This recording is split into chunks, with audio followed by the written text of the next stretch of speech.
All right, folks. Thanks for being here. We're going to open up the floor, going straight to questions.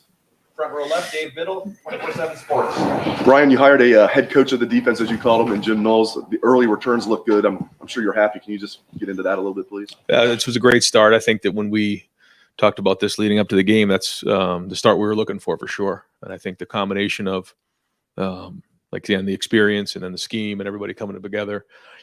Watching the film, they played really hard. They played fast. They played decisive, similar to the way that we were talking about them leading up to the game. So, good first start, but that just means we can do it. Now we got to bring it every week. Philosophy in the back seven where he believes the starters are the starters for a reason for the most part. Doesn't like to rotate a lot. Like Tommy played every play, I think. Victor starting corners played almost every play. Was that did you like that when you were meeting with him? Do you like that philosophy? Was that one of the reasons you wanted to bring him in? Well, I think this game was unique in that we only played 49 plays on defense. So certainly you want to establish roles, but I think you're going to see more depth played moving forward. Third row left, Dan Hope, 11 Warriors. Ryan, you said yesterday on BTN about how Jackson, impacts everybody on the offense. How does he do that, and how do you guys have to account for that if he's not out there? Well, he's just such an impact player. He can, as you saw last year, he can turn a 5-yard completion into, whatever. He's just so explosive. And, because of that, when you have a playmaker like that on the perimeter, it just has such an impact on the entire game schematically across the board. So, that's just the impact he makes because he's such a great player. I know you're hoping to get him back this week, but do you have to balance in your mind of, okay, maybe we should rest him a couple of weeks and make sure he's fully healthy before he comes back? Yeah, we I leave it up to the doctors and the medical professionals, but yeah, we will not bring him back if there's any risk of him getting hurt further for the future. So we'll make sure he's 100% before we put him back in the game. Yeah. Fourth row middle, Pat Murphy, 24/7 Sports. Ryan, you talked about having to win every week here at Ohio State. You had this big game this week, a lot of hype around it. You come out against a non-Power 5 team. How do you keep the same intensity, same everything you need for a week like this after coming outside? Yeah, I think you guys have probably heard me use that term, competitive stamina. And I thought that that showed up in the game on Saturday night. The way that we played in the second half and certainly in the fourth quarter was tremendous because we knew we were going to be in those styles of games when you're playing against really good opponents. We were in some of those games last year. We did okay with other games. We didn't respond like that. We did on Saturday night, and that was a job well done. But that doesn't mean anything this week. We say it all the time after a Sunday practice. Once we walk through those doors and practice is over, we head up to victory meal. The game is done from the week before, no matter what happens, good, bad, or indifferent, because we have to move on because nothing we did last week matters. And it goes back to that term, competitive stamina. Can we bring it every single week? And you've heard us say this, and coaches say it all the time, but we create our standard. And what is our standard? So it's been about us, always has been about us, and we'll continue to use that message this week. You talked after the game, you mentioned a few times, CJ is not focused on stats. He wants to win. Is that something you've seen from quarterbacks as they get into their second, third year playing, starting, whatever it is, or is that a little bit unique for him? Everybody's a little different, but I think what makes CJ unique is a lot of things, but he's a special young man. There's a lot to CJ. He's very deep. He's certainly an excellent player, but I think the impact that he's making on this program has been significant, not just on the field. And you could feel that on Saturday night. Fourth row right, Tony Girdman, Buckeye Huddle. Ryan, Jim addressed the length and ransom playing time after the game, saying they wanted to ride the hot hand. And this isn't necessarily about Josh, but is it fair to say there's a lower tolerance for mistakes defensively now, or is this a product of depth, or is it a combination? No, I think it's a combination of all of the above. Yeah, and when you get in that first game and you don't have a lot of at-bats, you have 49 plays. I think more of those things come to the forefront, come to the surface. But no, we're going to need Josh. Josh is going to have to play for us, and he'll play a significant amount this year for sure. Even if there's no message sent, is it fair to say that the team received a message from something like that? I don't know. You'll have to ask them, but I'm very pleased with the way that the guys played on defense, and we'll have to continue to build on that. But the good news is we have really good depth, across the board, and certainly on defense and in the secondary. So, those guys are going to play, and when they get their opportunity to play, they got to make it count. And that's what being at competitive excellence is. We have these terms that are part of our culture, and one of them is at competitive excellence. When your number's called, do you make the play, yes or no? And so, that's what we're looking for. Right next door, Rob Aller, Columbus Dispatch. Ryan, when you get a guy nicked up like Jackson, I know you defer to the medical people, but how hard is it as a coach when a kid really wants to get back in there, whether it's during the next week's practice or during the game? Just how do you deal with that sort of emotionally? Yeah, that's hard. I mean, especially in big games like that, when someone's worked so hard for that moment in such a big game. And Jackson certainly enjoys being in big games. He thrives in it. But we first, like you said, go to the medical professionals and say, can he play or not? If the answer is no, the answer is no. If the answer is yes, the answer is yes. If it's somewhere in between, like we got to kind of see how he does here, then it depends on kind of the maturity of the player.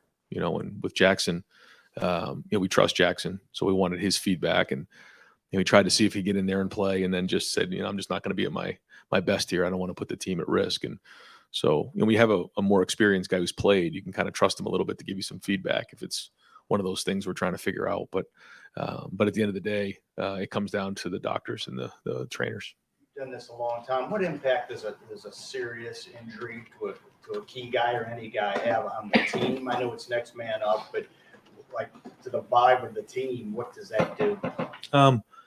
Like you said, you have to kind of move on, and there's just different things that happen to you. And we talk a lot about the events that are going to happen, the adversity that's coming our way. And the only thing that we can, control is our response. There's nothing we can do about what happened.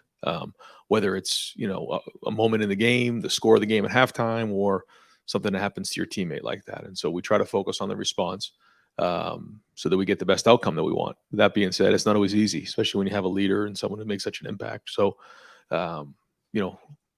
some hurt more than others. Some situations are harder than others. But I thought our team did respond, and they some guys stepped up. Certainly saw what X did and some of the other guys, and that was good. So, you just when you go into those first games, you just never know what's going to happen. I mean, if you told me in the national championship game, the first game, Trey Sermon's going to break his collarbone, or the first, whatever few plays of the game, Jackson's going to be out of this one, I'd be like, oh my God. But those are the things that happen. You have to have plans in place for when those things occur. Second row right, Nathan Baird, Cleveland.com. As you reevaluated, what did you see from some of those other receivers, and what's going to have to be better from them going forward? Yeah, no, I thought there were some good plays, some ones we just missed on, and I think there was a couple protection things, not many, but early on there was a couple things, and then just could have been cleaner early. And then I thought we were 9 of 10 there at the end and made some nice plays and kind of got more to a rhythm in the second half. So yeah, there's some things we certainly just technically that we got to clean up, and a lot of those guys, that was their first time playing other than the Rose Bowl in that type of environment. So a lot of good things out there, but a lot to build on. We still got a lot of improvement to make. Certainly know where we need to be. And speaking of guys playing for the first time, I know Donovan Jackson had played before, but obviously a big against what was going to be a pretty good defensive front. Your evaluation of what he showed physically in that first game? Yeah, same thing. Had some really good plays. Had some plays he wants back, but for the first game against a very veteran defense and veteran front, solid job. I think he graded out a champion, and especially the way that we played in the fourth quarter, he was a big part of that. Third row left, Bill Landis. Right. With CJ and the younger receivers, it seemed like a couple times maybe he was expecting them to be maybe a little shallower than they were, or the one who was behind Jackson, or Mecca, maybe he thought Mecca might sit there instead of keep going with his route. Just how long does it take, I guess, for a quarterback and newish receivers to kind of get on the same page when you're trying to determine the landing marks and stuff like that? Yeah, I mean, I think CJ and Jackson certainly have a great chemistry there, and CJ and all the receivers have been working hard, to get on the same page, and they are. They've done a nice job. They've built great chemistry, and now you just have to put it on the field. So there were some plays that weren't executed well enough, and we got to get that fixed. But we've seen it in practice done the right way, and so we know that they can do it. It's just a matter of going and do it on the field. It looked like Luke had a boot on his foot walking out of the stadium. Is there anything serious with him, or are you just managing something? What's up with that? Yeah, when you come out of those physical games like that, there's always bumps and bruises and things that we want to keep an eye on, but nothing long term there. You had, I guess, the contingency plan up front. If you had to put a new center in, is it Matt? Is it Jacob? And then if it's Matt, who's the guard? Right. Yeah, so when Matt went down, Enoch came in and actually gave us some good plays there. We had a counter play where he came around, did a nice job, and I think we picked up about 8 or 9 yards on that play. And so, yeah, it'd be one of the two. We'd either move Matt to center and then move Enoch over to guard, or you bring Jacob in. So those are our two options there. Over to the right, Don Berry, WBNS 10 TV. Thank you. Coach, after the game, you said you thought that the way that you guys won that game and had to, get it done in the fourth quarter, that would pay dividends down the road. Learning to win that way, how important was that? And was that what you were talking about? Yeah, I mean, Coach Freeman talked about it after the game that their game plan was to, shorten the game and run the ball and control the clock and limit the possessions on our offensive side of the ball. And so when teams want to do that against us, we have to be able to win in those games and respond. And that's something that's a little bit of a common theme for us. And so being able to run the football, stop the run, control the game in the second half and play good defense is what we have to be able to do. And we did that. And in a physical game when you're not going to get as many plays. So I think looking back, we could have been more efficient, certainly in the first half on offense, because every play matters in those styles of games. But I thought the attitude was excellent. I thought the toughness was excellent. I thought the way that we played, we took care of the football. We tackled well. Those are the things you need to do in opening games. And certainly with the help of the crowd, we were able to kind of, push through in the fourth quarter. And I think it was a 7-minute drive there in the fourth quarter where typically in the past we'd be going a little faster and, maybe trying to score a little faster. But we were controlling the game, and we felt like if we scored there, we could make it a 2-score game. And if we got one more stop, the game was probably over. And again, that's not typically how maybe we've done things in the past here. But when you're playing good defensively and you're running the football, a win's a win. Do you subscribe to the theory you make the most improvement from game 1 to game 2? And if so, where do you want to see the biggest improvement this week? I think that's a little bit of coach speak, but I think that the reason why people talk about that is because when you are in the preseason, you make a lot of assumptions based on going against your defense or what guys are going to do. But then once you get on the field, you realize what's real. And then you have to be able to make those adjustments and figure out what that is, kind of wake some guys up. So we'll see. There's certainly a lot of things to improve on. The issues are always there, and we got to get those addressed. And that's the key, when whether it's week 2 or week 5 or week 7 or week 10, we have to be able to make those adjustments, figure out what those issues are, and get them addressed. And usually it's, like I say all the time, when there's issues, it's one of 3 things. It's either coaching, it's execution, or it's personnel. And so, or scheme. And once you identify what those are, you got to get them fixed. And then the test is on Saturday. Can you tell us what Jackson injured, or you? No, I'd rather not. Yeah, get in, because once I start getting into that, then I have to kind of do that for everybody. And so we've kind of kept it just available and unavailable. And I try to do the best I can to at least give you an idea what's going on, but not give details of the guys. Third row right, Spencer Holbrook, Letterman row. Ryan, when your defensive line plays the way it does in the first time out under a new defensive regime, are you even a little surprised at times by how good this defensive line looks this early in a new system change? Oh, it was certainly great to see the play the way that they did. We've seen a lot of that in the preseason. We've seen a lot of that last spring. Guys in the backfield making plays. One of the things that I thought was great in the game was the first play was an explosive play. And I think the easy thing to do would have been like, oh, here we go again. And we've talked a lot, long and hard. I know the defensive side has, and I've talked to the defense that, with our style of defense, at any point we can get a negative play, get them off schedule, and either force a field goal or force a punt because of the different styles and the scheme that we run. And that's exactly what happened. I think they picked up 3 on first down, and then 2nd and 7, Mike gets in the backfield, creates a negative play, 3rd and long, force a field goal. We're off the field. We got a lot of energy, and we moved on. Nobody had their heads down. There was no panic. They believed in it.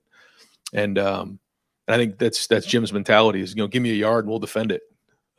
So that was great. But yeah, to see the defensive line win the line of scrimmage was excellent in game 1. I don't want to get too in the weeds, but I think Notre Dame was 8 on 3rd and more than 7. Seemed like last year there were too many times where 3rd and long guys couldn't get off the field. Is that one of those marks where you say, okay, we've made real defensive progress through the offseason, being able to get off the field when we need to? We did in the first game, but that means nothing moving forward. Yeah, we certainly have not arrived. And we only played 49 plays, and that was great. But we got a lot of football to play. But for game 1, it was well executed. But now we got to do it again this week. 4th row left, Jacob Bench, the Lantern. Hey Ryan, just building off that and talk about Jim Knowles' mentality, just the turnover battle Saturday, with no turnovers for either side. Just how significant was that to you, and how important is that turnover battle between your team? Well, when you're playing against a team that wants to run the football, it's, usually what they're going to take care of the football a little bit more. There's less risk there. They want to control the game. And there was a lot of field position play back and forth. There were some opportunities in there where maybe in the past I would have gone for it. Early on, I think it was a 4th and 3 around the 40-yard line. I think the year before we went for it against Oregon. Didn't do that. Decided to pooch punt, got it inside the 10. I think we had 4 punts inside the 15-yard line. So you're playing the field position game. When you're playing against a team that wants to run the ball, you have to be smart, because all it takes is one turnover and, you could be up against it. So we tried to do the same thing, run the football, take care of the football, and win that style of game, which is a different style of game than maybe we've been in the past. And we knew that we had to be able to do that if we want to get to where we need to be.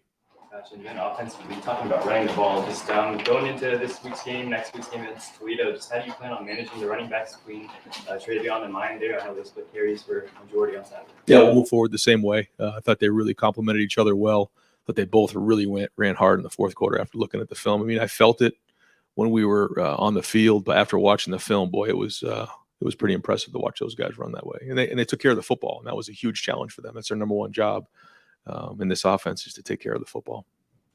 Third row right, welcoming a new member of the Ohio State beat, Cameron Teague, the Athletic.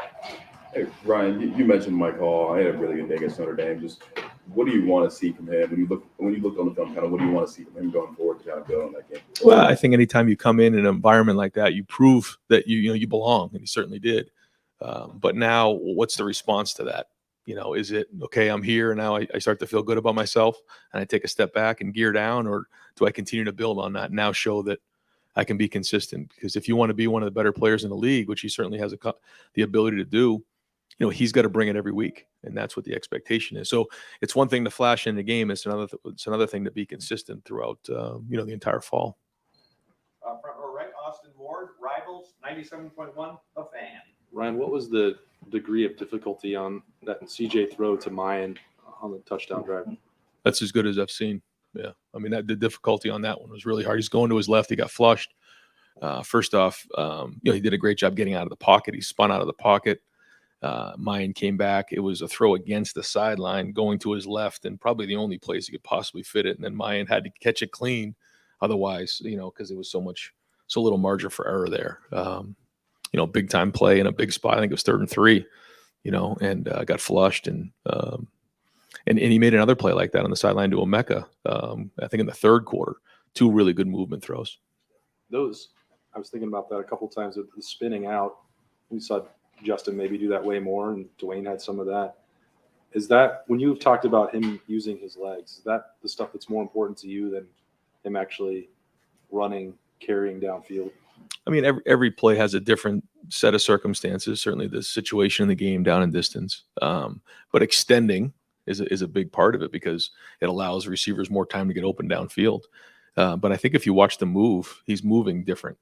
And I think that's a tribute to him and Coach Mick. But when you look at the numbers on the GPS of how fast he's moving, when you just watch his quickness and his overall strength, his body looks different. And that paid off on that drive for sure. Right next door, Joey Kaufman, Columbus Dispatch. Ryan, as far as Jackson and him being evaluated, is there an idea on when how he might be able to practice this week or thing? Yeah, I mean, it'll be kind of as the week goes on, we'll get a better feel for it. I think, again, I can't really give much details on that, but we'll keep evaluating this week and see how it goes towards the end of the week. And I asked about another guy from Rockwall on the other side of the ball. You guys are pretty selective with transfers, and I was wondering when you were looking at Tanner and talking with him back in January, what impressed you about him? What decided that he was a good fit? He came highly recommended from Jim and Jackson. They both knew him and made a few calls on him. And when we went to the 3 safety system, we knew that we needed to bring in more nickels and safeties. And watching him play last year, he's a veteran, experienced guy, but he fit our culture just by the way he immediately stepped in. He really embraced our culture. He has been really helpful to the guys. He's kind of like a coach on the field. And like you said, there's not a lot of guys that fit our culture that way. He and Chip both stepped in this year and did a nice job, just assimilating to the program. And because it's not easy to do here. Assess the impact he's had this offseason in the opener, having a guy with the level of experience he has in this defense, and what kind of impact they have made out of the gate. Yeah, I mean, Jim, who has a few guys in the sports staff, GAs, and guys that have been with him who know the system, helped early on, but certainly having Tanner there who knew the system with the secondary guys made it a lot better because he's out there working extra with the guys, teaching them. Again, he's like a coach in the field, so that certainly shortened the time of learning the scheme. Second row left, Stephen Means, Cleveland.com. Ryan, just from your experience both as a player and as a quarterback's coach, just how many weeks do you typically see it take for a quarterback to kind of get comfortable with new receivers? It varies. Yeah, it varies. I wish I could kind of give you a number, but it varies. Yeah, and I thought there was some really good ones. I thought the throw and catch on the first touchdown, the timing was just excellent between he and Emeka. I thought there was some other good ones too between he and Marvin. The timing on the throw and the touchdown pass to he and Xavier were excellent. So there was good signs out there, and there's been a lot of work done in the preseason too. So we'll kind of keep working at it this week and see where we are on Saturday. And then, how much more control have you given CJ at the line of scrimmage? You try not to do too much. Just because someone can doesn't mean you should, because you want them to be clear and be thinking and just worry about executing the offense. And so we try to take as much off of his plate as possible. But he's very intelligent, so we can handle high levels of information and does a really good job in protection and the run game, changing plays when we need to do that. But just because he can doesn't mean we should. And so I try to be very mindful of that. You ever have to scale him back because he's probably asking for more and more? Well, yeah. I mean, he and I talk about that a lot. And typically we'll put a lot in, and then every once in a while he'll say, "This is maybe a little bit too much here. Let me just kind of go play," and we kind of go back and forth on that. And by the time Saturday comes, we come to a pretty good idea of what the game plan is going to be and what he's comfortable with. But that's. Brendan Gulick, Buckeyes Now, Sports Illustrated. But it is good to have somebody who's older who can give you honest feedback in that area, though, too. Yeah. Coach, I know Julian Fleming was listed as a game time decision. How close was he to getting on the field? Yeah, he went through warm-ups, and he was close, and it tore his heart out not to be in this game. Had an unbelievable offseason, did a really good job this preseason. Tweaked something leading up to the game, and so we're hoping to have him back on Saturday. But as it relates to Arkansas State, what are the unique challenges they present to you? Certainly a good coaching staff, good players who, they've added some new pieces. When you look at some of the guys who have joined their team, they come from very good programs, and so they have talent. Got off to a good start last week. So, and played some teams really tough last year. When you look at some of the teams that they played, they were in those games, even though maybe their record wasn't as good as they wanted to. And I know with that coaching staff, they're much improved this year. So, we got to do a really good job of, getting ready for a noon kickoff, because that's a lot different than it was last week, and then playing up to our standard. I realize that the goal is to win every game, right? But are there specific things you're trying to accomplish this week, as you try to get into a good rhythm before you get into hard conference play?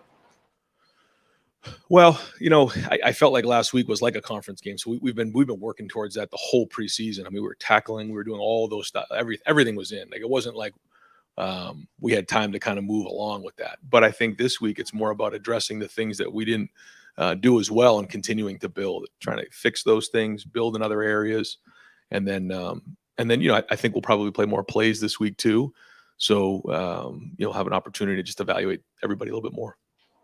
Third row middle, Andy Andrews, Buckeye Sports Bulletin. Yes, a lot's been talked about of how this defense sort of changes the picture for a quarterback after the snap. But when you're talking about the front and how they're moving different pieces around, as an offensive play caller, what's difficult about that to scheme against, and sort of what they can do with the jack position and how the front changes? Well, identifying what's happening is probably the biggest challenge, is getting everybody on the same page.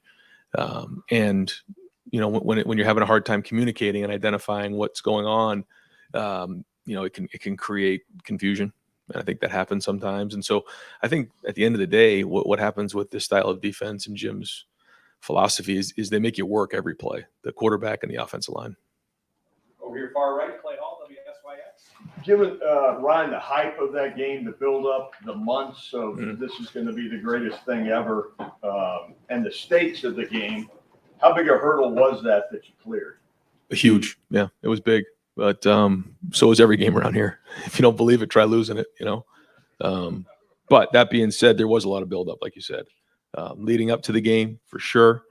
Game being at 7:30 and just seeing everybody there, skull session, the walk, pregame. I mean, all of it. So yeah, there's a lot, and so we try to be mindful of that with the players, and we tried not to, get them up, too early in the day. It's kind of had to be steady with them and talk to them about the build up, and you have to be at your competitive excellence when the foot hits the ball, and that's mentally, physically, emotionally, spiritually, and you can't just. It's just not going to happen, especially when you go into the skull session, you're doing the walk, and you're, on the bus coming over here to the Woody for a walkthrough, and you see all the people. It's easy to get yourself, worked up for a game that doesn't kick off for another, 10 hours or so. So it was a long day, but to see the way we played in the fourth quarter and to leave that game with a win was a job well done. And but that's behind us, and now we got to move on. And your post-game reaction, was that jubilation, joy, or relief? Relief. Yeah, it's relief. Far right deep, Andy King, WBNS 10 TV. Coach, when you look at, you talk so much about the scars on this team. Yeah. And how much do you think those scars helped you get the job done last Saturday? I don't think there's any question. Yeah, I don't think there's any question. But I think that's life.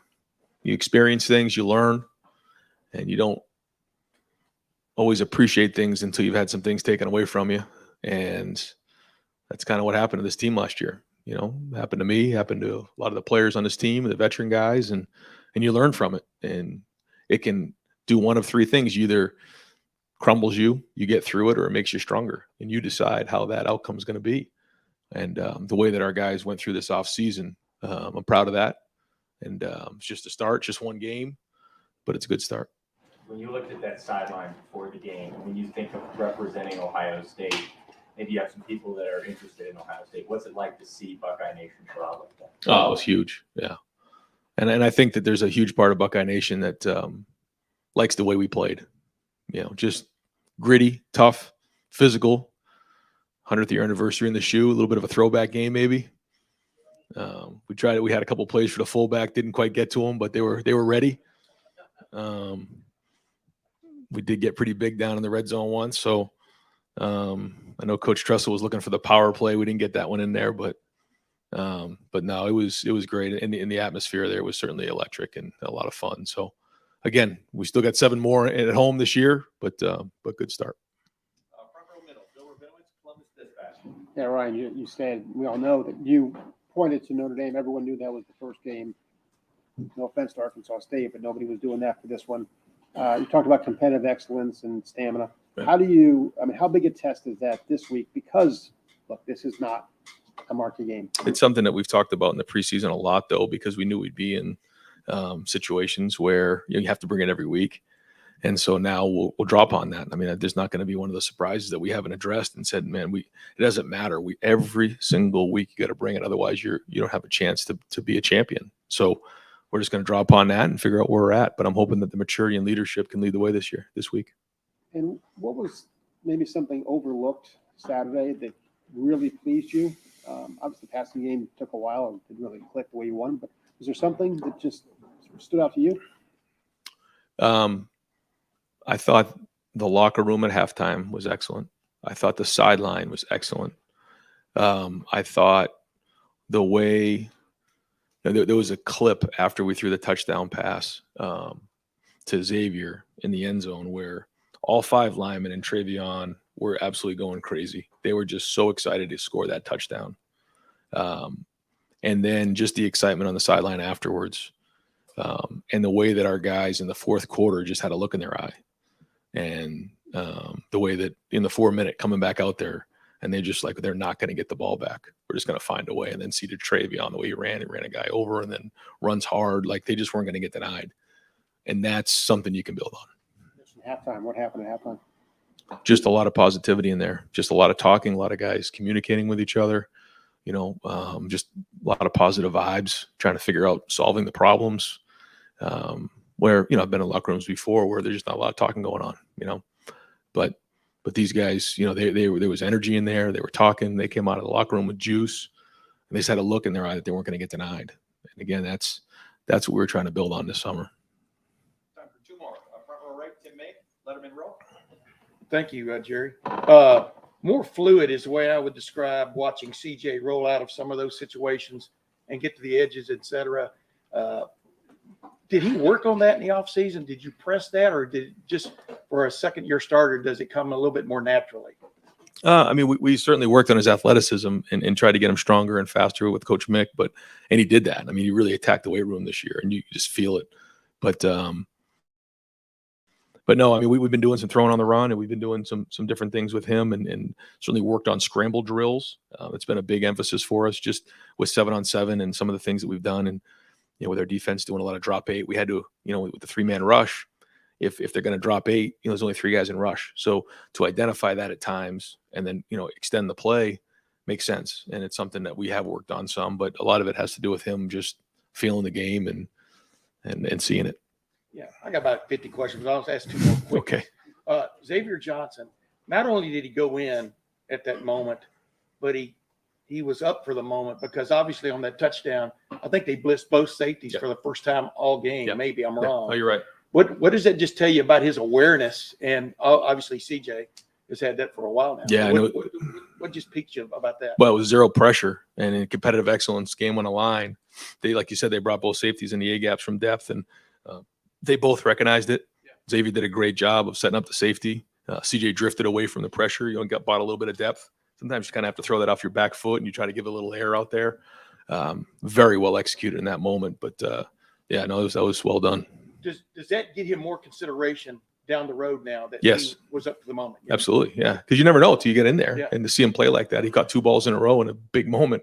So absolutely. The last thing, what did it mean to you? And you touched on it a minute ago to go to jumbo there down the goal line. Y'all had a 3rd and 2 in the first half, didn't get it done, got stuffed. What did it just do for you and this offense of getting something looks like fixed that y'all had trouble with last year? Yeah, it was huge, and just again, I thought it was the attitude of just getting pads down, because at the end of the day, there's going to be extra guys in the box, right? We all know that. So it's at some point, you got to get your hands inside, you got to get your pad level low, and you got to beat your man, you got to block your man, and then there'll be an extra guy there that the running back has to run over. And that's at the end of the day, that's what it comes down to. So I thought we had that mentality down there, and so we got big and tried to hammer it in there, and we did. And final questions, second row right, Doug Lane Maurice, Cleveland.com. Ryan, next year when you guys play Notre Dame, it won't be the opener. I think it's week 3 next year. Just now that you guys have gone through it, can you just reflect on when you play a top 5 team in your opener, how the prep is different, how you come in Sunday after a physical game like that? How different is it playing a team that good in week 1 when you don't have preseason games or anything like that? Yeah, well, you're forced to be really good in preseason. We had 2 scrimmages where we did a lot of tackling, and you're in this balance of figuring out how do you get your team tough and game ready to play at a high level, because it's such a huge game and have such an impact on the rest of the season, but also keep your guys healthy. Just a lot of communication between Mick Marotti and I over and over and over again. I mean, we're in practice and he'll get the GPS numbers on somebody. He's out, get him out. He's already run too much. Or we look hard and think over and over and over again how much hitting we should do, how many plays in practice we should have. And so between he and I, and then obviously talk to the coaches about their opinion on things, but we just try to figure that part of it out so that they can be at competitive excellence on that night. And I'll give the players credit. They believed, because it was a hard camp. It was not easy. We went hard. We were physical. But I think we had them ready. You got to play the schedule you're given. All things being equal, when you're playing a big-time non-conference matchup like that, prefer week 2 or 3 as opposed to the opener? Or When are you asking me? Now? Great idea. Friday afternoon? Terrible idea. And when you look at this schedule, I'm trying to go a little picture off the big picture. Listen, the 12-team playoff is coming. You guys, that world's coming. You look at Wisconsin and Penn State and Michigan State and Michigan, and all the games that you guys have in front of you. Yep. Right now, as you just played a top 5 team, how hard can a team go? How many times a year could you play a top 25 team every week in college football? Like the NFL, you're playing a great team every Right. week. It's a parity league. Or when guys are in class and they're 19 years old, do you have to play some games where you're not playing a top 25 opponent because of mental and emotional and physical wear and tear in place? Like how tough can it be every week? I think that's a great question. I don't think I have really the answer to that because we really haven't done that before. So I'd be kind of speculating. But it's something to think about for sure. I just haven't quite considered it, but it's interesting. And I think that those are all the really good questions that are coming up as we head into this format. Yeah. Right now, you guys just won that game. Yeah. Toughest of game. How much do you think this team feels it right now? Right? Like how long is the physical, mental to get back at it? Yeah. Well, that's why we talk so much about competitive stamina, because no matter who you play, we have to play the same way, period. So when you have that mindset going into a season, that's different than like you're saying, where it's like, okay, I got to get up for this game, but then over here I can take a deep breath. We cannot do that. You do that, that's how you get yourself set up. And I think that's why the theme this year has got to be competitive stamina. Bring it every single week, no matter who you're playing, whether it's the number 2 team in the country, number 1 team in the country, or somebody that's not ranked. You've got to be yourself. And so we've got to bring it 12 times in a regular season, regardless of who we're playing. And I think you have to really hammer that mindset before you head into the season. You can't just talk about it week 3. And we've been talking about it a lot. So we'll see where we're at. You hinted though. What is your opinion of the 12-team proposed playoff? I mean, I think it's college football playoff? exciting. I think it's really exciting, but I think there's a lot of work to be done to figure out a lot of things. But that's why we have the best athletic director in the country to figure those things out, not me. Coach, thank you very much.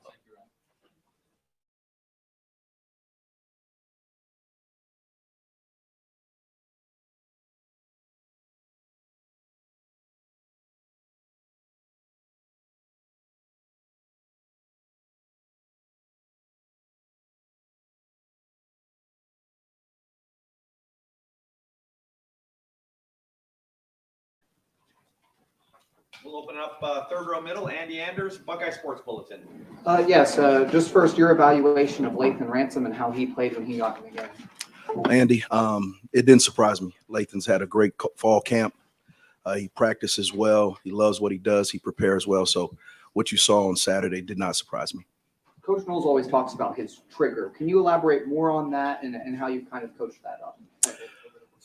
I mean, he just is a football player that's very instinctive. I mean, and so when he goes, he goes. And obviously he has a great impact when he makes plays on the ball and stuff like that.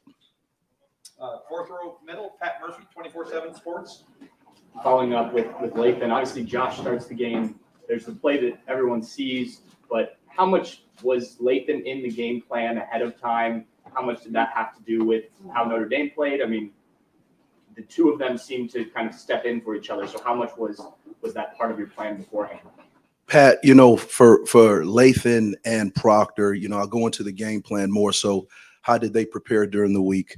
Proctor's a phenomenal player, great young man, got a huge role on this football team. And I love him. I trust him. Lathan, I feel the same way about. And so it wasn't planned accordingly like that. But what I wanted to do was just calm Josh down, and Lathan ended up playing, quite a bit because he got in rhythm. But by no means, both of them, we need both of them to do what we need to do this year. And when you have a guy like Josh specifically, misses almost all of last season, comes back, big game, how do you then, like you said, calm him down, but how do you then address that with him to get that message? Hey, you're still a big part of this. Right. You don't want to lose him mentally. No. Josh was great on the sideline. He was phenomenal. One of the things, we talk about brotherhood, being selfless. He was great. Met with Josh like I do every guy that I have in the game or didn't play, and just kind of got his thoughts. But he was great. He was in here this morning watching film. He was in yesterday watching film. So he's preparing like a pro, and that's what we talk about. So he was great, and that's what we talk about, that it's going to take all of us in order to do what we need to do as a football team and as a defense. Fifth row right, Jeremy Birmingham, Rivals. Hey, Perry, last week we asked, someone asked Jim about how, if he'd take a moment to sort of absorb being a part of that game on Saturday night. And he said no, but now that the game's over and you guys can tell the truth, do you feel like there's a moment on Saturday when you kind of were just in awe of being in that setting and with your family there? Just what did it mean to you to have that opportunity? Well, first and foremost, we're at the Ohio State. So that's in itself means something. And for myself to be able to be here, have the opportunity to go out with this football team, with these coaches, with Coach Dave being our leader, and just having an opportunity for my family to share that moment, the magnitude of that type of game, and us come out victorious for Buckeye Nation, priceless. Did it match up the expectation you had for the last 10 months of what that game would be like walking on the field of Ohio State? You know, you always have visions and dreams of what it really is going to be. But, I mean, you know, with all the star power, all the former players, and just how Buckeye Nation showed up and how loud it was and how our players kept even keeled and stayed poised amongst the whole game, you know, the ebbs and flows of the game. I mean, it was awesome. And one memory I'll always remember, but first and foremost is because we got win number 1 of the 2022 season. Barry, you guys worked as a staff for 9-10 months for that game in preparation for the season. How do you think everything worked kind of mechanically in terms of you guys meshing, Jim upstairs, and that kind of that whole thing? I mean, we're pros. I mean, everybody understands their role. Everybody's got one goal in mind, and it's for us to be the very best every day, you know. And if we put good days on top of good days and put our guys in the very best positions so they can maximize their God-given ability, we feel like Saturdays are going to be good for the Buckeyes. And so it was great. You know, the flow of the game was great. You know, our guys stayed locked in and poised. You know, obviously we hit adversity right off the back, first play, and our guys never flinched. And, you know, you always want to see that at some point in time. You don't know when that's going to come. And it happened right off the back, and our guys just stayed locked in, coaches included. And so very, very proud of that. Josh, I mean, he came back from a terrible injury. First play, he misses a tackle, and then after that series doesn't play again, I don't believe. You said he handled it well, but, you know, were you concerned, like, okay, we got to really make sure he's okay? No, I mean, I approached it just like I would after any game, whether he played 50 snaps or 2 snaps. You know, I meet with each one of them individually, you know, because what I want to do is that was our first time under the lights together. You know, we spent a lot of time in the offseason, spring ball, and camp, but I wanted to make sure that I did everything I needed to do as their coach to prepare them on and off the field so they can be their very best for their teammates and for this football team. So, no, he was fine. You know, Josh, like I said, talked to him Sunday. He was in there yesterday watching film. I met with him this morning and watched film. So he's ready to go. And that's what you love about him. He's resilient and he's ready to put his best foot forward. Front row right, Austin Ward, Rivals, 97.1 The Fan. Perry, you're the expert. How many times was Ronnie Hickman ever out of position on Saturday? He could play better, believe it or not. Okay. There's always room for improvement. The thing I love about Ronnie is he's really, really stepped up his game off the field as far as in preparation, his mentality, studying the game, understanding what to look for. And obviously you can tell because he's playing extremely fast. And I love the young man because he's put in a lot of time, effort to really, really hone in on the things that he knew he needed to do going into this season. We've asked about all the other safeties, and so maybe it's like Ronnie is taken for granted or something at this point. But yeah, I know that's not the case for you. There seems to be a high level of trust for this defensive staff and what Ronnie can do. Absolutely. And he's earned that. And, you know, we've earned his trust, you know, and like I said, he goes to work every day, you know, keeps his head down. And the thing I love about the room is they all want to be coached and they want real feedback. They don't want to hear how great they were. They want, Coach, what can I do to be better? And when you have something like that, that's special. Second row right, Doug Lamerise, Cleveland.com. Perry, can you maybe just take us through the prep, the game plan when you have a tight end like Michael Mayer and what you guys wanted to do with him and how you guys think you executed it? Because, you know, he made some catches but didn't put up a ton of yards. What was the plan and the execution? First, he's a great player. He's going to make a lot of money one day. But we just studied his habits. We studied his tendencies. We knew exactly where he was going to be. I told the guys, hey, if he makes a catch or two, just keep hitting him, keep being aware of where he's at, because it's a 4-quarter game. And the guys embraced it. The competitive excellence, the wanting to compete against the very best, and they relished that. And so he made a couple of catches, but I thought overall we bottled him up and we did what we needed to do in order to come out with the victory. And Jim Knowles up in the box, what's his communication like? Is he nice and calm during the game? Is he Absolutely fired up during the game? Everybody on the sidelines got ice water in their veins. Like I said, you build that trust in the off season, in the summer, and during camp. So when the lights are on, nobody flinches. Everybody's even keeled, and we're able to make adjustments. We're able to get on the board and know exactly what we need to do if something did break down, and there was no panic. And the cool thing is to look young men in their eye and they see that, hey, these guys got it.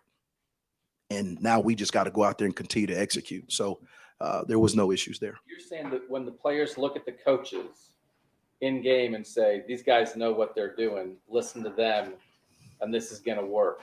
Absolutely. How vital does that always happen? How vital is that for players to be able to look at coaches and say, we know these coaches know what's up? I think it's about your preparation during the week. When they see it on film and they practice it, and then when it gets under the lights and they're able to see it live and in color, that means something to young men, because they're saying, you know what we worked on, what we practiced, what the coaches told us, that was what was coming. It actually happened. And when those things continually happen, the confidence of a young man, of a defense, of a team skyrockets, because now they know exactly, hey, we just need to come to work and prepare the right way, and success is inevitable. Right behind him, Cameron Teague, The Athletic. Perry, you guys knew obviously coming into this game, you had talent, you had depth at the safety position. But when you see it in a game like that, and on the first game of the year, you see Blakey going for Josh and Ronnie everywhere. What's that like to see it for the first time and see that depth really come to fruition? I was more proud because we were tough. We were physical. They felt us, and that's something that we talked about in the offseason, all summer and all camp, that, we're talented, but that only gets you so far. We need to be physical. We need to be tough, not only physically, but mentally.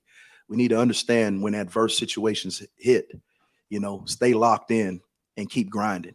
And so I'm more proud about that we really, really stepped up to the challenge of being able to respond when adverse situations hit, and also being able to be physical and tough and make sure that they felt this at the end of the game. Well, you kind of off that, after that first play, after that first big play, when Josh was that tackle, do you talk to the guys in the secondary about, did you have to talk to them about kind of coming back from adversity, or is that something that they were able to handle by themselves? No, we handled it together. We as coaches are in it with them. It's not coaches and players, it's us. And they felt that. They saw that. And they really don't get it until they're actually under the lights with you, when it really matters. And all you've been telling them, it came to fruition because they actually got to see it.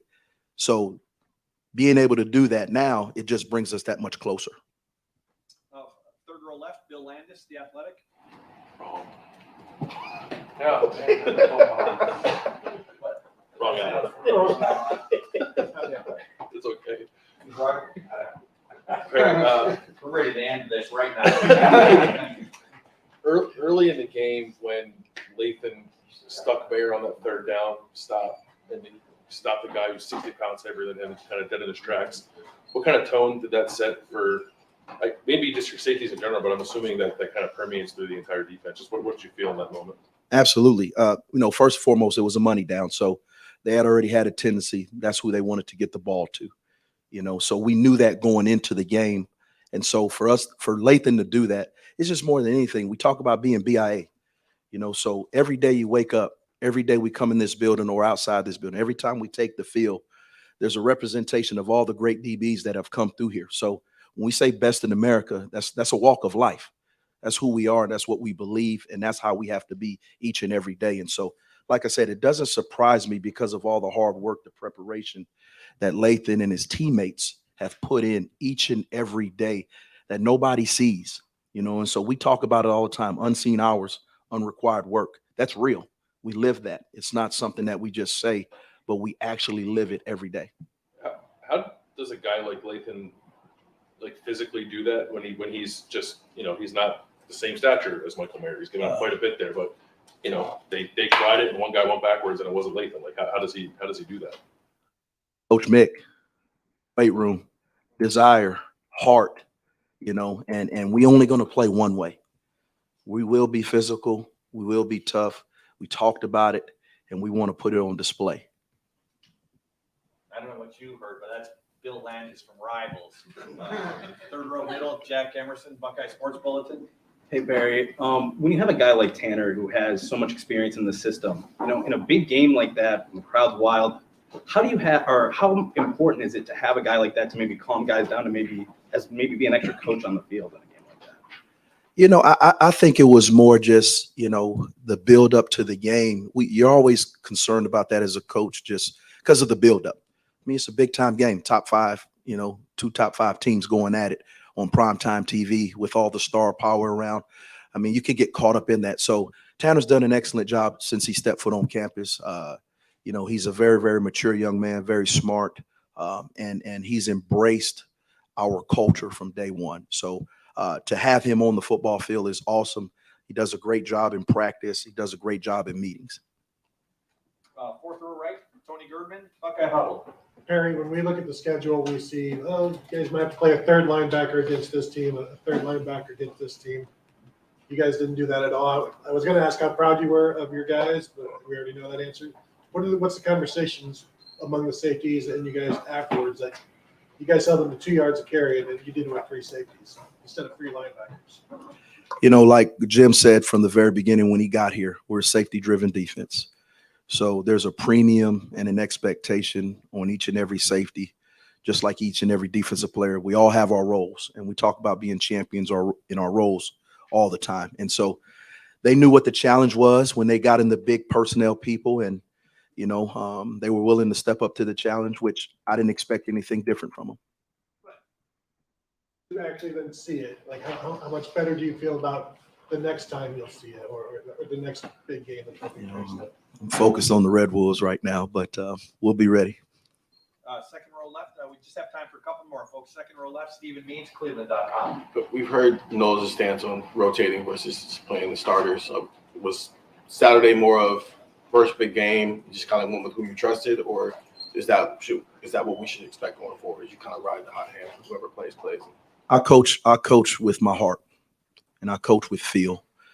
That's one of the things I love about being on the sideline, because I'm able to look guys in their eye and I'm able to really, truly get a good feel for what's going on during the game, the body language. That's just how I operate. So I don't go into any game with any preconceived notions of this is what I want to do on this series. This guy's going to go in, because the ebbs and flows of the game are different. I mean, we played 28 plays in the first half. We played 21 plays in the second half. Now, we didn't expect that. We knew they were going to try to slow the game down, but to that degree. So that meant we were getting off the field at a really high rate. And so, but I don't go into any game, this is what I want to do. It's just really the flow of the game.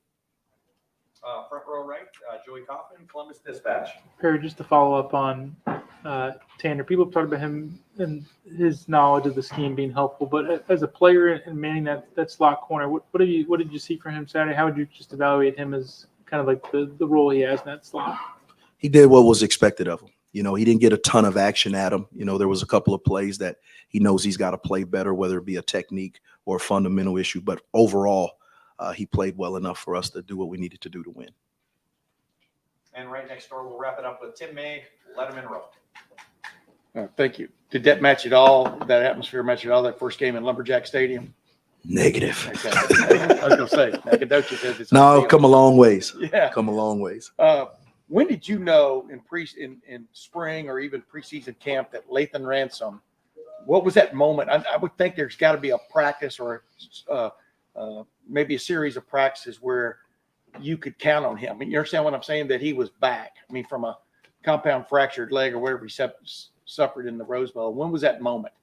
Well, obviously, Lathan didn't have any spring ball. And I knew that moment in the summer. So there were times when I would come into the indoor and Lathan would be out here in the indoor by himself, working out, nobody around, doing drills.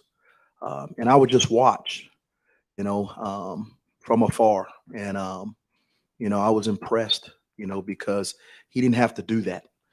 So that let me know right there he had a desire. He was intrinsically motivated. And then once we got to camp, each and every day he just worked. He's a great young man, just like the rest of his teammates are, and he just works, and very, very coachable. He puts in the time and effort. I think one of the biggest things for Lathan and his brothers in that room is they're loving learning about ball. They're loving it. And it's something cool to know that young men, each and every day they come into that meeting room, they're learning ball and they're able to play fast. And so it doesn't surprise me what he did on Saturday because I've been seeing it in camp. But more importantly, it started when he was able to finally run. He was able to finally jog. And those things pay off.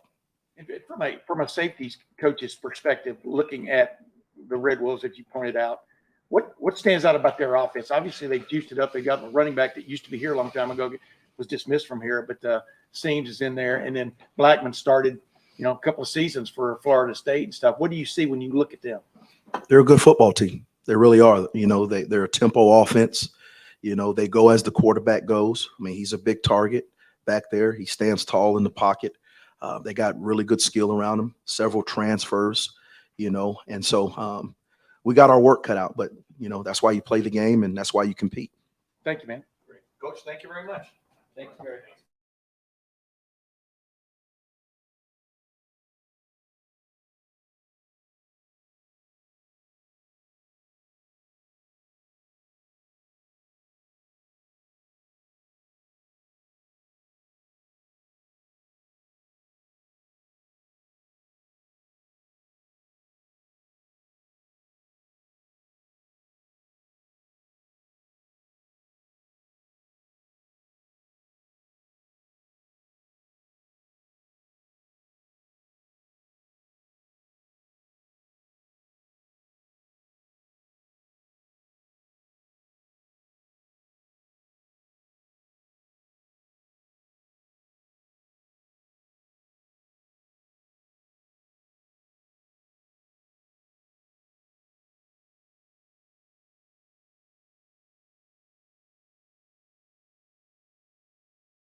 Sure.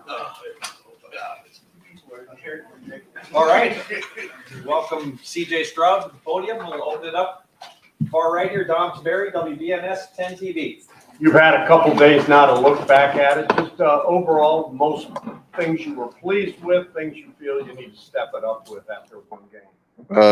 All glory to God first and foremost, but just looking at the film, definitely think we did some great things on offense, moving the ball when we had to. Definitely seen a lot more man than we expected, so just got to clean some up things with man-on-man routes, me bodying them up when the defender is all up on them.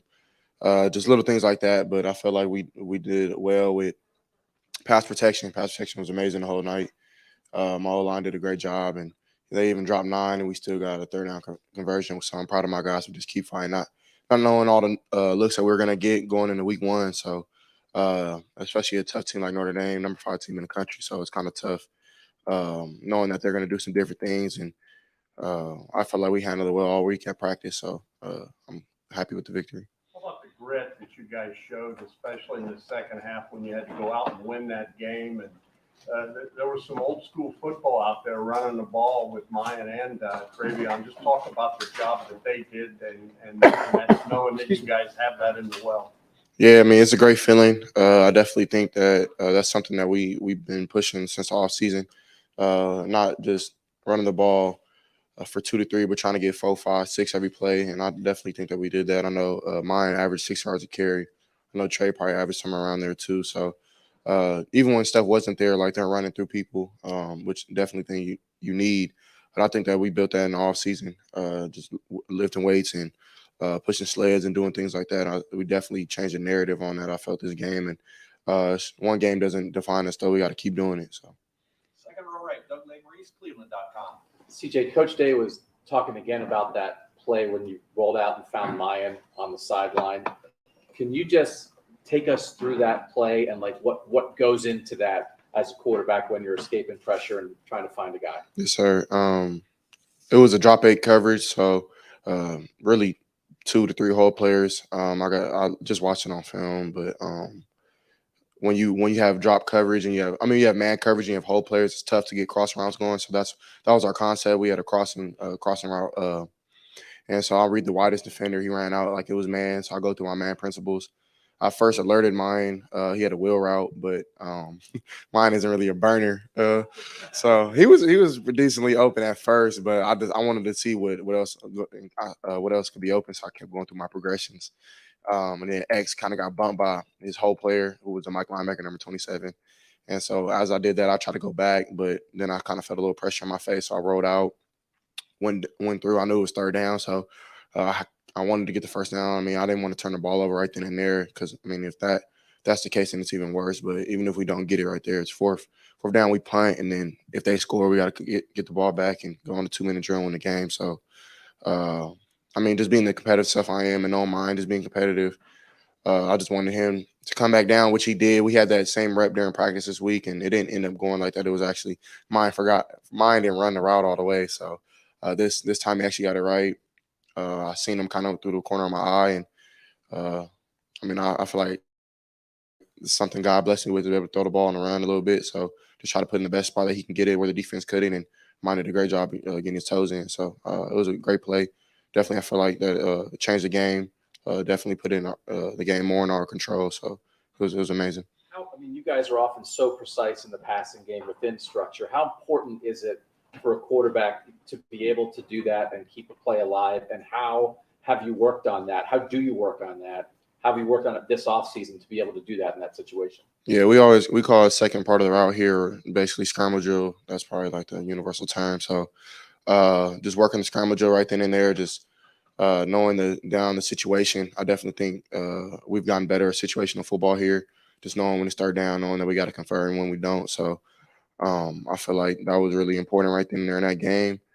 I mean, and we made it happen, so I'm happy. Far left, Justin Holbrook, WCMH.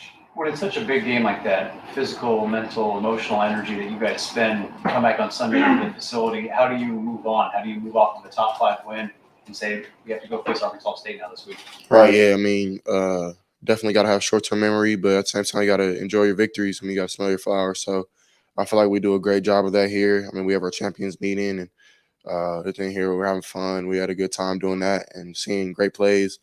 Seeing EA light some dudes up on special teams was kind of cool. So I had us juiced up. And then after we go out and have our Sunday practice, because they always says we're on to the next week, and then we're on all our focus on Arkansas State. So amazing win, very tough team, top 5, first game of the season, which first game of the season are never really easy, no matter who you play. I feel, unless they're like total bums, but so Notre Dame definitely weren't bums. They're a good team. So really proud of my guys, and now we move on, go to Arkansas State. How long did that take you to learn to move on, but also appreciate the wins when you were first year, second year? When did you start to learn how to go through that and make a routine out of it? Right, yeah, it was definitely tough for me last season. Just like we had a lot of big time games last year. I feel like that first game was really big, and I never really like celebrated the wins after until probably like week 6, week 7, and one of my close friends and actually my agent called me. He was like, "Bro, you got to start enjoying your wins because like you work hard, right?" And I'm like, "Yeah," and you really don't realize like the work that we put in is kind of unique. It's very not a lot of people I think can do it. Like the work Coach Day puts in, the work I put in, Coach Wilson, just to get the passing game, the running game, just little things, and you got to just enjoy that because it's tough. You know what I mean? And to be away from your family and things like that, so you got to smell your flowers. Second row left, Stephen Hellwagon, 24/7 Sports. CJ, I want to ask about Emeka. It seemed like the moment was calling for somebody to step up with Jackson not able to go, and just you were hoping that this would be a big season for him coming into a starting role. But that game and also everything leading up to it, what did you see out of him, I guess? Yeah, Mecca, even Marvin, both extremely hard workers, and both are always in the building, working on their game, doing something right. Even off the field, I mean, trying to just make sure their bodies are right. When you see them, they're all buffed up, they're chiseled up. So that just shows how great they are with what they do and how serious they take it, even being so young. So Emeka, yeah, he got to show a little bit of what he can do, even though he can do more. And I feel like even in our past game that he fits it perfectly, him and Marvin. And I feel like that first game kind of just put a little taste of people's mouths of what we can do a little bit. But I feel like we'll do even more and more just with the work we put in and things like that. So Mecca and Marvin, they're two great young players, work hard, great routes, great body discipline, and different things like that. So just super excited to see what they do. Right behind him, Bill Landis, Rivals. CJ, going back to the play of mine, it looked like that ball sort of had some backspin on it, like it kind of got back to him on the sideline. Is that just random how it came out of your hand? Are you doing anything with your arm angle or the pressure you're putting on the ball to make it do that? Come back. I don't know. I don't know if it did that. That's cool if it did. I'm not sure. I just threw it. I threw it as try to be as accurate as I could and just give him a shot to catch it where the defender couldn't. He did a good job of placing his body in the right place and giving me good numbers. I feel like when they give me their numbers, they want the ball. So he did a great job of doing that. Even Emeka had a play like that. The drive, I think, prior to that on the sideline again, where he kind of cut the defender off and put his numbers to me, and I feel like he wanted the ball, so I gave it to him as best I could. So I didn't try to do anything special. I think that's something that maybe God blessed me with. So I'm happy. With Marvin and Emeka, I think there's a point in the game with Marvin, the ball was a little short. Like you told him to sit maybe a little more shallow than he did. And then there was the one that was behind Emeka where maybe it looked like you were expecting him to settle instead of keeping his route going.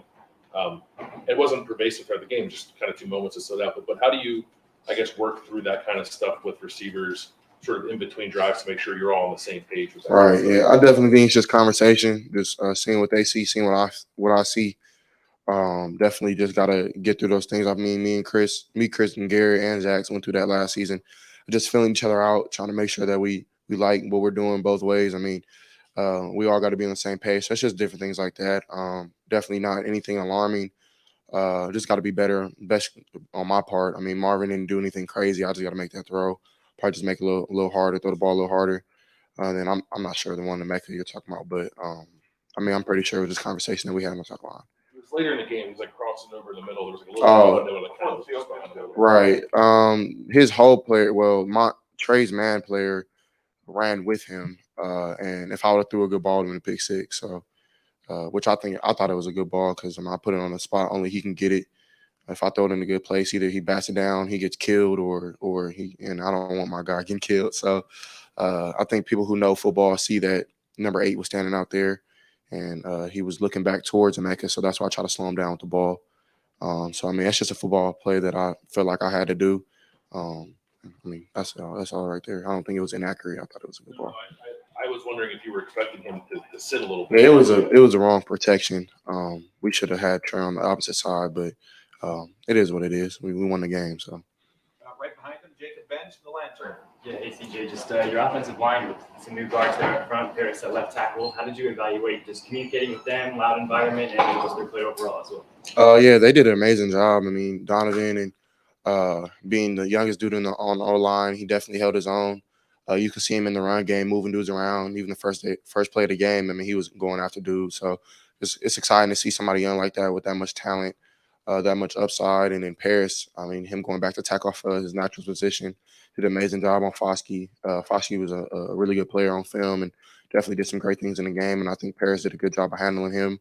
Same thing with DeJuan. I mean, DeJuan has been just amazing this whole offseason, even in that game. Just his leadership, his vocalness, and of course Luke just setting protections, making sure everything is right, everything is clean, battling through injury, just different things like that. That our guys kind of up front, and they set the tone. I mean, Matt Jones, I mean, he set the tone. He was sick the whole week and came back and fought with us. So I'm just super proud of him, and I definitely think they did amazing job and kept me clean, kept our O-line. I mean, kept our running backs clean, and I feel like they have a lot to work on, but so does this whole team, and I feel like we'll do that. Second half, we talked with Perry and Ryan earlier about second half defense. You know, to see the way they clamped down, grinded it out. How much energy, juice did it give you and the offense to overcome that halftime deficit and ultimately pull out that lead? Yeah, man, it's amazing. I mean, it's definitely a great feeling as an offense, knowing that you have a great defense that you can rely on. Even on some of those fourth downs where I thought we were going to go for it because they decided to punt, which I had no problem with, is because he has so much trust in our defense. So it's amazing just to have our Coach Day trust in our defense again, and even myself not even worried about it, just knowing that we'll get the ball back. And they did a great job. Tommy had a great game. Tanner, late think stepped up really big, and our corners did a good job on trying to stop their tight end, Michael Mayer, who's an NFL tight end, really good player. So I feel like they did a great job overall. Third row left, Dan Hope, 11 Warriors. CJ, Coach Day was saying how Jackson is somebody who impacts everyone on the offense. Just how does he do that? I definitely think that he's just that type of person, even off the field. I mean, he's somebody that you kind of gravitate towards. He's very relaxed in every situation, never panics. So when he went down, it was kind of like a shock to everybody. Like, damn, like where's Jackson? I didn't even know that he was hurt, that he would not return in the game. I thought he was going to return, but like that, it just affects your whole offense. Just like, I mean, he's the best player on our team, if you ask me. So, but it is what it is. I mean, Jackson, he'll come back and do great things. But yeah, it definitely does affect our offense. Does affect our team because I mean he's just loved on the team on a personal level. So you never want you to see your brother go down, especially you see all the work he puts in the off season and just grinding so hard, and it kind of sucks for him not to bear the fruit of his labor. But it is what it is. God has a plan for him. So If he can't play this week, what are the things you guys need to do better to make up for him not being out there? I feel like we did everything that we're supposed to do with or without him. I definitely think everything happens for a reason. So. I feel like X will step up big, Emeka again, Marvin again.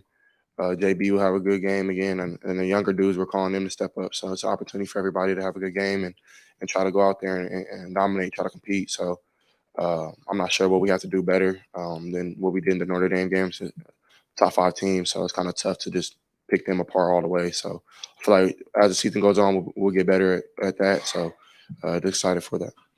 Right in front of him, Stephen Needs, Cleveland.com. CJ, you're a pretty smart football player. I think you've kind of given off that impression at this point. But Day was even talking about when he's throwing stuff at you, there's even times when you have to tell him to slow down a little bit so you can catch up on stuff. Are there examples of moments when Day's throwing a million things at you and you're just kind of like looking at him crazy?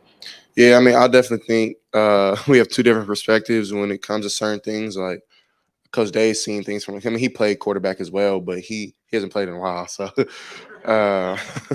but he's seen things from a sideline perspective. And I'm not saying this happened in the game because, I mean, we were really clean with our conversations that we were happy kind of with everything kind of worked out, even though it wasn't perfect. But we knew that coming in. But like during the week, we didn't know what they were going to do, and we prepared for a lot of their different coverages and fronts and different things like that from prior places that DC was at, Marcus Freeman where he was at.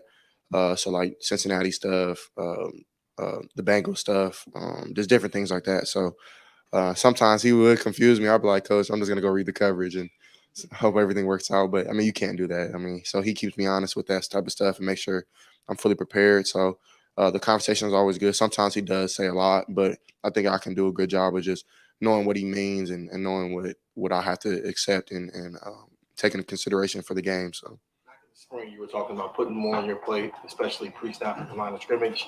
What did that mean against Notre Dame? Like, what were some of the things you were maybe able to do this year that you weren't able to do against Minnesota, even against Utah?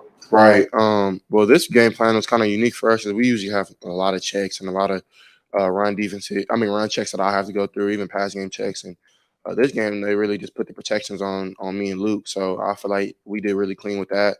The run games, we didn't know what fronts they were going to bring. So we had universal plays that kind of went with everything.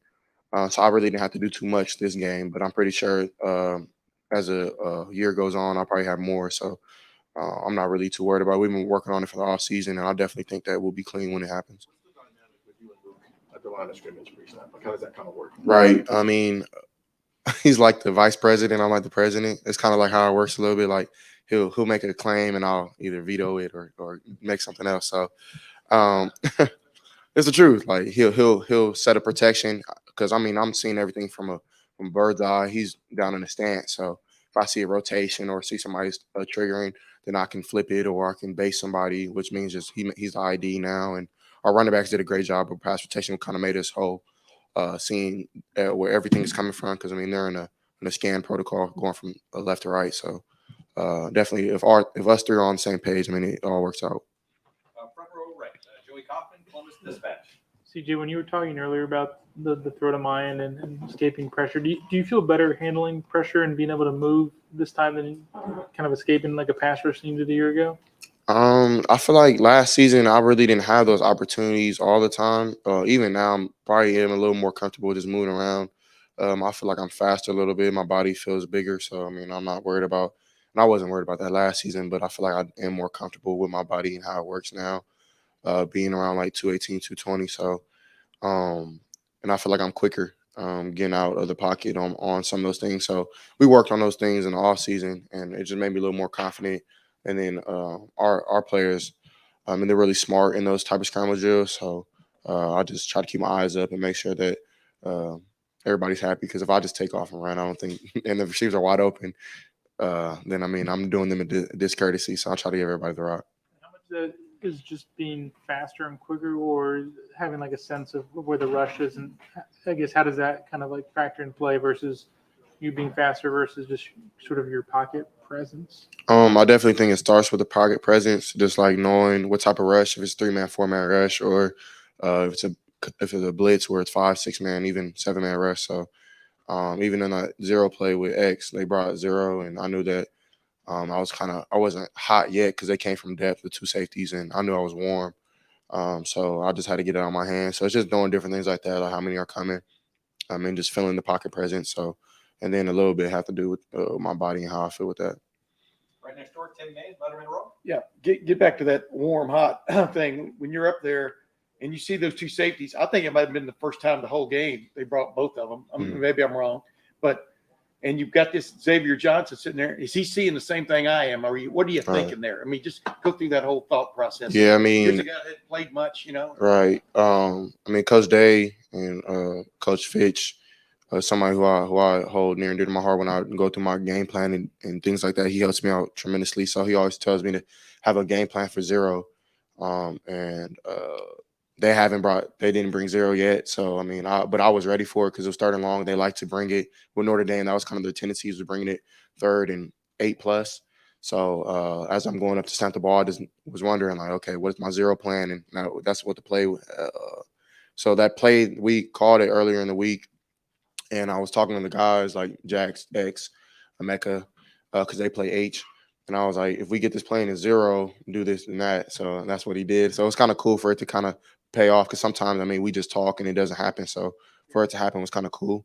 So I just see them coming from death, took my drop and just try to get on my hand, and X did a good job of setting a good route on his man and winning his route. So it all worked out. And like you said, I mean, this is Xavier that saw it too. I mean, you know what I mean? He's hardly played. I mean, it's just, is that kudos to him for keeping his head in the game all these years, especially, you know what I Yeah, mean? he's an OG, man. He's a vet. So he definitely knows the game. He sees it well. He never really has any MAs where he's missing assignments or kind of doesn't know where he's going. He always kind of knows what's up. So I didn't even give him a look or nothing, knowing that I didn't know he knew it was zero until like he made the move that he did, and I was like, okay, now he knows it's zero. So he kind of made the play happen. So it was cool for him to do that. Thank you, man. We've got time for just a couple more folks. Front, the second row, right? Nathan Baird, Cleveland.com. Coach Day was just talking about that it's nice to have a more experienced quarterback now because of the feedback you can give him during games. Some examples of that during the Notre Dame game where you felt like you made the offense better just by things you were able to go back and tell him? Yeah, I definitely was just letting them know just the fronts they were in. They were predominantly 4-down front until it was like 3rd down. A lot of man coverage. Then they would mix it up with a little 32 fire, which is basically internal pressure with the two linebackers and a drop zone coverage. A fire coverage on the backside, on the back end. So just letting them know different things like that.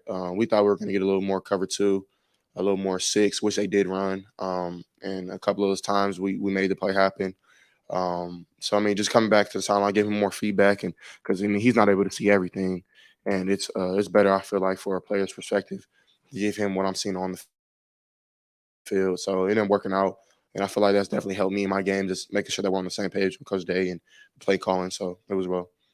Do you define success at this stage more by diagnosing like the zero blitz that you were just talking about than aggregate yardage or touchdowns or things like that? I kind of put our success on winning. I just want to win. I mean, I don't care how much I throw for touchdowns. It really doesn't matter. We did all that stuff. So I feel like we'll continue to do. We'll hopefully we are the number one offense we want to be, but it's not our main goal anymore. We just want to win games. So I mean, at the end of the day, it's all that matters. Is that how you decided you're a good quarterback that night, though? I guess maybe more the question. I mean, I feel like I did some good things. I mean, 70-something% throwing the ball. Had some missed throws. I mean, it's the first game of the year. Kind of still have your first game nerves and things like that. So, but when my number was called to make certain plays, I made them. So I feel like that's what I based my game on as well. When it on top of winning. So I feel like I did some good things. Definitely, you can always work on your game. So I'm never going to be perfect, and I never want that to be the case of me just thinking I'm perfect. So definitely our offense, we're humble, and we're just trying to continue to be the best we can be to win games. And final questions, third row, right, Rob Aller, Columbus Dispatch. CJ, you talked about this earlier. Next man up with Jackson, but when he's a friend, he's a good friend. What's your emotions when a guy like that goes down? Not just for the team, but for you. It's just shocking, just to know, like I said before, this the work he put in, and just for him. I mean, it's not nothing crazy. Like he's not out for the season, thank God. So I'm not too worried about it. But it's just I wish he played. I mean, I feel like he would have had a great game. I mean, they were doing some coverages that we literally wanted for Jackson. So it kind of skewed our game plan a little bit, like taking shots and different things like that. So we definitely had to be smart with the ball on my part. So it definitely was tough. But at the end of the day, I mean, we won. Jackson, after the game, I talked to him. He was extremely happy for us, happy for him with the team. And, of course, he wanted to do more and want to be more a part of the game. And he will. Everything will be fine. He'll be good to go next coming week. So. How do you deal with that? I mean, you've been in that situation. He's hurt. When you're hurt, you want to play. Players want to play. If the doctor says maybe no. What's that discussion like with the head coach? You had it last year. Is it just really tough to? Yeah, it's tough. I mean, because just being competitors and being, I feel like we both have dog mentalities where we want to dominate every time we step on the field or court, whatever it may be. So I definitely think it's tough, but you got to be smart. I mean, it's the longevity of the season. It's the first game of the year. I know. I mean, it's Notre Dame. You definitely want to play. You've been dreaming about these type of moments your whole life. So it was tough for him, and last year it was tough for me. But you got to be smart. Definitely, that's you want to be a young pro. So I mean, when the number's called, of course, make the play. But when it's time to sit it down, you kind of got to sit it down and just get your body right, because your body. I mean, your best ability is your availability. So. when you say smart both from the team sense of winning the game and you don't want to hurt the team, but Right. also from your own sense of you don't want to damage yourself. Correct. Yeah, you don't want to damage yourself more than you have, so you miss more weeks and more, or you don't want to damage the win. I mean, if Jackson, we needed him that bad, if Jackson would have played, but I know that he would have. But I mean, a hamstring something you don't play with. I mean, I had a hamstring my freshman year. You can't really run for real. So, and that's 50% of his game. So, he'll be okay though. Everything will be all right. You need him Saturday? I mean, we need everybody. We don't take anybody lightly. I mean, we come to a game where I'm not too. I don't know. Arkansas State's a good team. Shoot, they won last game. They want to know like us. So we'll come in that game and swing as hard as we can. Jerry, can I ask him one quickie? What did that last touchdown mean for this team, this offense, to go jumbo and push the ball into the end zone based on all the stuff you heard throughout the offseason? You know, you guys playing soft, not being physical, et cetera. What did that just do for you guys? I mean, it just made it. I mean, it didn't really prove nothing for us. We already knew it was a. I mean, we had that last season. I mean, we're not really worried about what everybody else got to say. We just trying to prove ourselves right. We ain't trying to prove nobody wrong. So, I mean, it was just something that we put the work in. We basically our work that we put in, we buried it. So we buried our fruit. I mean, and that's all that matters. We knew what was up. So, I mean, it wasn't nothing surprising to us. We just had fun out there. So.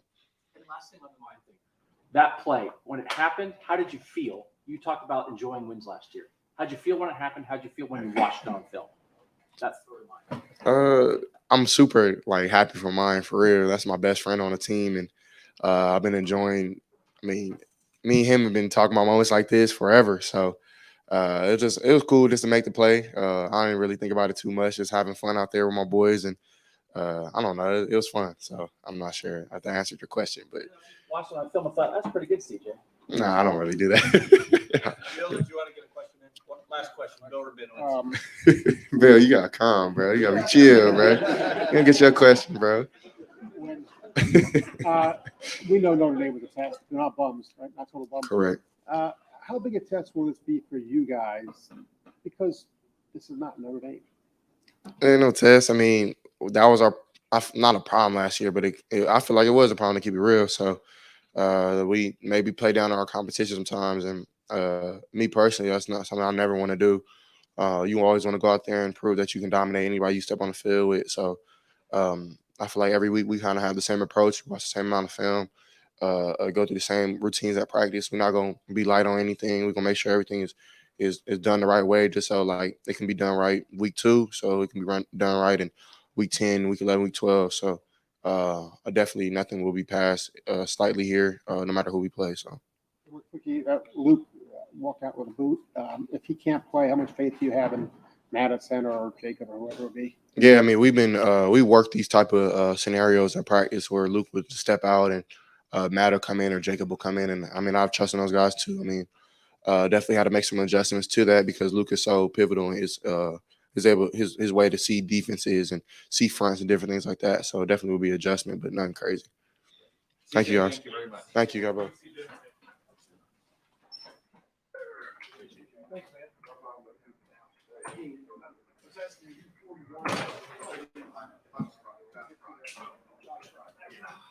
I'd like you to say something more than one. No. Sorry.